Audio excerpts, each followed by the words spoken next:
தொலைக்காட்சி செய்திகளுக்காக ஐங்கரன் கஸ்தூரி. எதிர்வரும் ஞாயிற்றுக்கிழமை சிவன் ஆலயங்களில் பிரதோஷ வழிபாடு இடம்பெற உள்ளது. எதிர்வரும் 26ஆம் திகதி ஞாயிற்றுக்கிழமை சிவன் ஆலயங்களில் பிரதோஷ சிறப்பு வழிபாடு இடம்பெற உள்ளது. பிரதோஷ பூசை வழிபாட்டில் தரிசனம் செய்து வழிபாடு செய்தால் சகலவிதமான தோஷங்களும் விலகும் என்பது நம்பிக்கை. அந்த வகையில் இந்த பிரதோஷ விரதம் தொடர்பில் சர்வதேச இந்து மத குருபீடாதிபதி சபரிமலை ஸ்ரீ சாஸ்தா பீட குரு முதல்வர் மகாராஜா ராஜகுரு ஸ்ரீ ஐயப்பதாச சாம்பசிவ சிவாச்சாரியார் விளக்கம் அளிக்கின்றார். ஓம் தொலைக்காட்சி நேயர்கள் அனைவருக்கும் சர்வதேச இந்து மத குருபீடத்தின் இனிய வணக்கங்களும் நல்லாசிகளும்.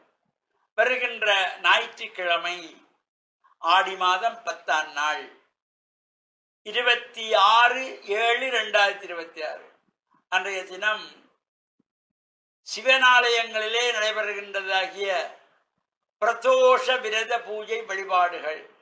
பிரதோஷ விரதம்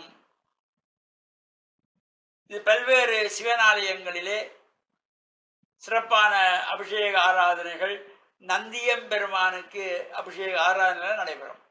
இங்கே நந்தியம்பெருமானத்திலிருந்து தீபாராதனை செய்து கொள்வார்கள். அவ்வாறு இந்த பிரதோஷ காலத்திலே நாம் ஆலயங்களுக்கு செல்லுகின்ற பொழுதும் ஆசார சீரராக செல்ல வேண்டும்.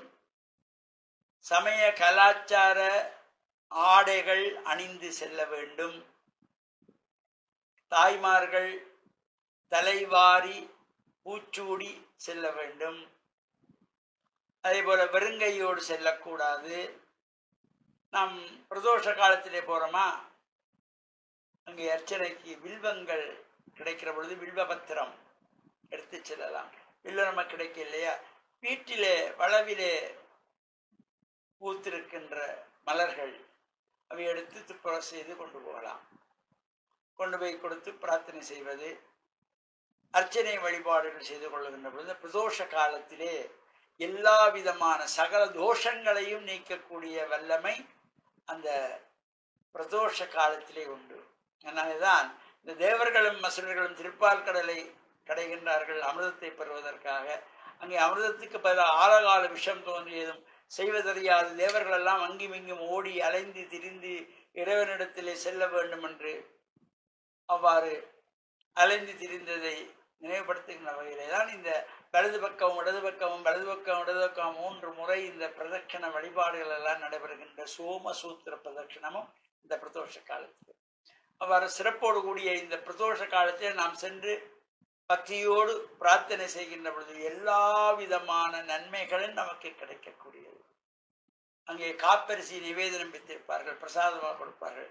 அவற்றை பெற்று சிவபுராணத்தை பாராயணம் செய்து கொள்ளலாம், லிங்க அஷ்டகம் பாராயணம் செய்து கொள்ளலாம்.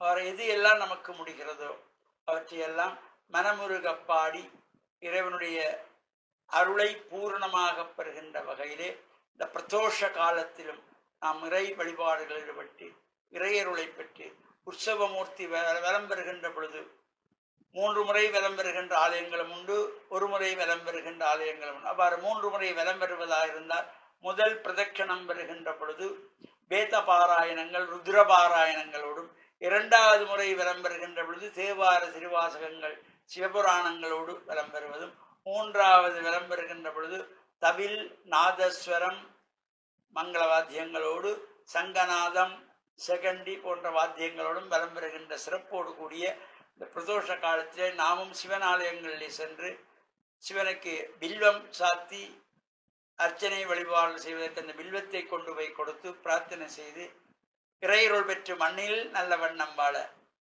ஓம் தொலைக்காட்சி நேயர்கள் அனைவருக்கும் சர்வதேச இந்து மத குருபீடத்தின் சார்பில் நல்ல ஆசிகளை கூறிக்கொள்கிறோம். வணக்கம்.